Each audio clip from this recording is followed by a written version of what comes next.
Hey, everybody, and welcome to the very first episode of Convention Confessional. I'm your host, Katy Hunt, aka Juggles Geese on the internet. And if you don't know what that means, then you, my friend, are not a true nerd. And that's okay. Hi there, everybody. So let's see, where do I even start with this? I guess where the name comes from. Uh, I got talking to a lot of my friends during this whole lockdown quarantine thing, and I thought to myself, wow.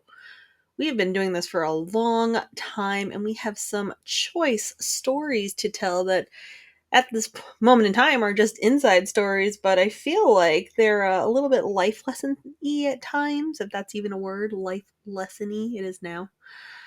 And I think to myself, I want to bring some of these stories out to my friends and to you, the new listeners of my life. If there's anybody out there, hi, welcome. So yeah, basically, this podcast is just going to revolve around good, bad, ugly, hilarious at times. Who knows? Maybe even a sad story here and there. That's what this show's about. It's just opening up about things that have happened to myself, friends, and maybe even a few special guests along the way at conventions throughout the area, the world, country, all over the place. Trust me, there are some good stories to be told. I've lived most of the ones with my friends, but I mean, some guests along the way. Who knows? Who knows what we're in store for, everybody? If you love conventions, you're going to like this podcast. If you love going to cons, you're definitely going to like this podcast. Hell, if you go to conventions, you've probably lived some of the stories that are going to be told on here. I'd be very surprised if anybody's gone to a convention and just had a quote unquote normal weekend. I'm sure everybody's missing conventions right now. I know I am. I work for one of the bigger New England conventions in the area. I will leave the name of it out of here for right now, but I'm sure if anybody knows me, they know exactly what I'm talking about. Worked several conventions over the years. My whole years of going to conventions. We will just leave it at that. um, Plenty of judging experience, plenty of hosting experience, and hell, just living life out at conventions experience since I was about 17, 18 years old. So, I mean, there is some definite credibility to these stories. I have seen some things. I've been to conventions when they first started up. I've been to conventions as they are now, and God, I miss it. It is a lifestyle. Some people just don't understand. If you don't go, then you don't know. I know we're all missing it right now, but don't worry. I see a light at the end of this tunnel, and I really hope, hopefully by the end of the year, if not the very beginning of next year, we will all find a safe way to see each other again. However, until that day comes, nothing like a story time or two, am I right? So, like I said, this will be a podcast for my friends coming in to tell their stories. I will tell my stories. I'll probably hear stuff that I've never even heard before, which makes that even funnier. I mean, like I said, some of my friends have been going to conventions a hell of a lot longer than I have, so I can only imagine what they're going to bring to the table, which means I've got to bring my game every podcast as well. There might be some voice actors coming in to say hello to us. I know I've got one lined up already, and I will keep that a secret for now. I don't want to ruin the surprise for anybody, but gentlemen, I am asking to come on here, hopefully for the next episode, is just that, a gentleman, a legend, and I'm sure he's got some stories to share with the masses, so stay tuned for that episode. This first episode's not going to be quite that long, just because I kind of wanted to do an introductory episode and learn how to talk, apparently. Introductory episode. Words are hard. Words are difficult. Once more with gusto. I just wanted to have an introductory episode, and of course give you a little story to head off on. So, let's see. Where do I take this first episode? How do I how do I set the tone for the rest of these episodes to come? I suppose the bathroom story is one of my favorites. So I will start with that episode. Okay, so probably, let's see. How many years ago now? It's got to have been at least like 9 years ago. That's fair. That's fair. 9 years ago, I was at a convention in New England. I had asked to be a judge for the masquerade, which was not an uncommon thing. In my friend circle, I have friends that work at different conventions doing different things. Um, Based on, my own experiences and things, people just kind of trust my judgment. So it was very honored to be asked to be a performance judge at this particular convention. Um, and of course, as a judge, you are required to, dress up, show up a little bit, show off. Because hi, if you're judging at a convention and you just show up in a pair of jeans and a t-shirt, it's kind of like, okay, so your credentials are what? So, I didn't go too flashy fancy, but I'm known particularly for dressing up as Tony Stark from, of course, Iron Man. Everybody knows Iron Man. And I very much enjoy dressing up as Tony Stark. I think I do a pretty decent job of it, and it's just a fun character for me to portray. So I show up as Tony Stark to judge at this convention. Now, this one particular is a really big convention. It's a big deal, like one of the biggest ones in New England. And people get nervous. You got people of all different ranges and different, levels of ability and things competing at these contests. And of course, everyone's competing for that grand prize. You want to be best in show. And it's a lot of pressure. Again, I have, competed at this particular convention and gotten best in show with a group of friends. I know for a fact it is terrifying. And I will not take that away from anybody. Like, it is anxiety times 1,000. Now, our job, sit there, watch all these amazing acts and people, in beautiful costumes, and judge the performance part of this convention. So you're in this huge room that seats probably, at least 4,000 or 5,000 people. It's got to. Maybe less than that. It feels like there's 10 million people in the room. And of course, you're at a convention, everyone's in costumes, and like it has a big stage, big heavy lights. It gets warm in there, but it's not warm just sitting there in the audience at all. So, you're sitting at this judge's table, smack dab in front of the stage, which you would think the heat coming off of the stage would warm your like small body, but it doesn't. And if I had been a smart person, I would have, known that, remembered that in some way, dressed in a much warmer costume. But I was only wearing like a jacket, a t-shirt, and a pair of jeans. And here I am saying, who's sitting here in a t-shirt and a pair of jeans? It's for Tony Stark. It's different. I will not be judged. Anyways, it's cold. It's cold because they're pumping AC into these rooms because, there's people sweating to death backstage, freaking out about going on stage. And then you've got the people in the audience who are in heavy costumes and they don't want to sweat to death and die in this hot room of 1,000,000 people.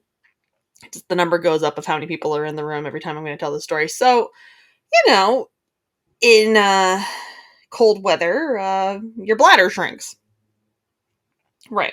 So it's cold in the room and they're just feeding you like little snacks and bottles of water. And of course, you've been at a convention all day, and anybody that knows that you go to a convention all day, who's hydrating like they're supposed to? No one. Who's like eating like they're supposed to? Absolutely nobody. Nobody is, because it's like walking into a casino at a convention. You walk in the room and all of a sudden it's like midnight. You're like, shit, how did it get to be dark out? And wow, I haven't eaten all day or drank anything. And whew, like maybe I should take a shower. So, you're sitting there in this room watching the performances. And of course, there's a bottle of water in front of you that hasn't been in front of you since probably like 6 a.m. when you woke up to put your costume on. Eventually, you're going to have to go to the bathroom. Now, probably about 2 acts before the end, I realized I was in some trouble. Like, I had to pee really bad. And the room was freezing, and I had to go to the bathroom, and I knew I had to go upstairs, and we only have so much time to judge these acts because, God, there's like at least 30 acts, And, then they only have like so many minutes of the AMV contest. And there might be like an exhibition skit that we don't have to stick around for because you don't judge exhibition skits. So you are like on very limited time here. Judging pressure, basically. And the second we get up from the table, because we're free, because the exhibition skit's about to start, it's like, hi, I need the bathroom now. So run backstage. We're going towards the room that we need to go judge in. They're like, oh, hey, the bathroom is right down here behind stage. And I go run down the aisle to use the bathroom. And of course, there's a line. Because, again, 30 acts backstage. Every act has 5 people. So there's a couple hundred people backstage. You're like, okay, great. And I get to the door, and this poor girl is like on the other side, like knocking on it and just like, it's okay, you'll be fine. And I'm like, what is going on here? And they're like, oh, my friend's having a panic attack in the bathroom. I'm like, you've already performed. Why are you having a panic attack now? It is what it is, people. Like, like, this is not the time to have a panic attack when people have to pee and they only have so much time. So, obviously that bathroom was just not going to work at all for anybody. So, you run through the room. We're supposed to be judging in. And I yell to the people at the table. I'm like, I have to go to the bathroom, or I'm not going to be able to focus on anything that we're talking about, making poor choices. So at that point, you run out of the room and you head off towards the convention center bathrooms, which, forget it. Back in those days, like, the line was wrapped around the rotunda, like, trying to get in.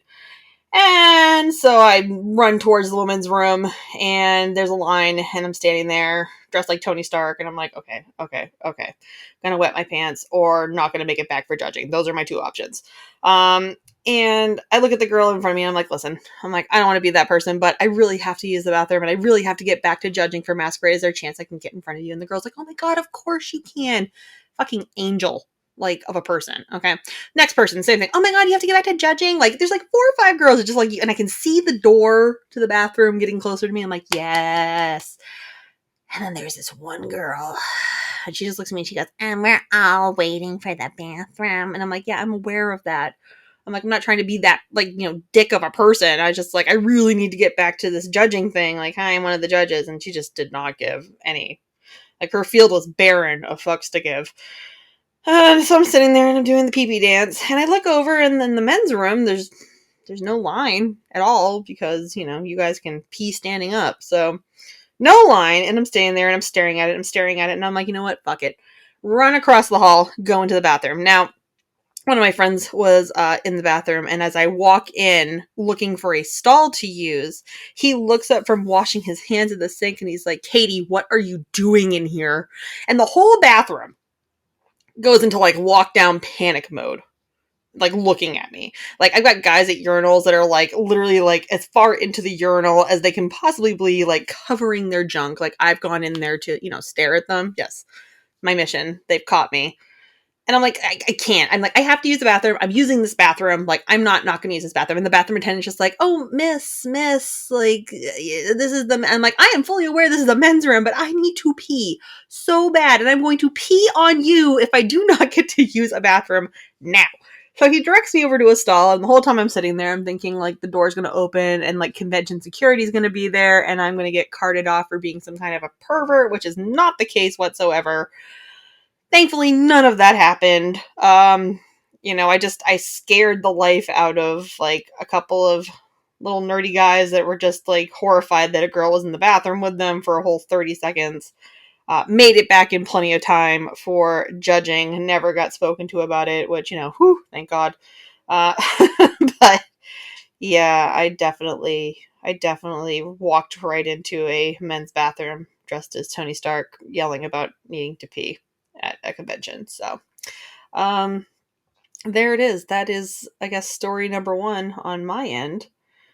For all of you, dear listeners. I said, not, the most epic of tales, but it's still pretty good. I think it's up there as one of, like, my favorite moments at a convention, only because I didn't get in trouble for it. And now a lot of conventions are all, everybody can use any bathroom they want to, which it should have been like that anyways, especially at conventions. Because, really, who's going to sit there and decide if somebody in, like, a huge, like, big costume that you can't even see their face or not? Yeah. So no, equal bathrooms for all, no matter what your gender is or anything like that. I'm definitely for it. And I'm glad this particular convention has made the bathrooms like that. I like to think maybe, after the incident, it was thought about, not that anybody knew except for that bathroom attendant and those poor kids that I scarred for the rest of their lives. But, it's nice. And it should always be like that for people. So I'm glad. Hi, Train. Hi. The joys of recording at home, people. The joys. Well, that's it for this episode of Convention Confessional. Like I said, I've set the tone. It's going to be silly stories, crazy stories, fun stories. Who knows? Maybe some sad stories. Definitely going to be some horror stories. I can almost guarantee there's going to be some horror stories in here. I've got a few of my own ready to go at a moment's notice. But yeah, if you guys are interested in following along in these escapades to see who might show up here to also confess some convention goodies, please follow along. Hopefully, we're going to get up on Apple Podcasts pretty soon. Definitely going to upload this to my podcast site, which is podbean.com under Convention Confessionals. And yeah, that's it for this week, guys. So thanks for listening. I hope you enjoyed. Make sure you tell your friends, or seeing as only my friends are probably listening to this right now. Hi, friends. I miss you. Can't wait to have you on here to talk to me, because it makes life a little bit easier not talking to yourself all the time. Oh, God, it's been so lonely. All right. I will see you guys later. Love you. Talk to you soon.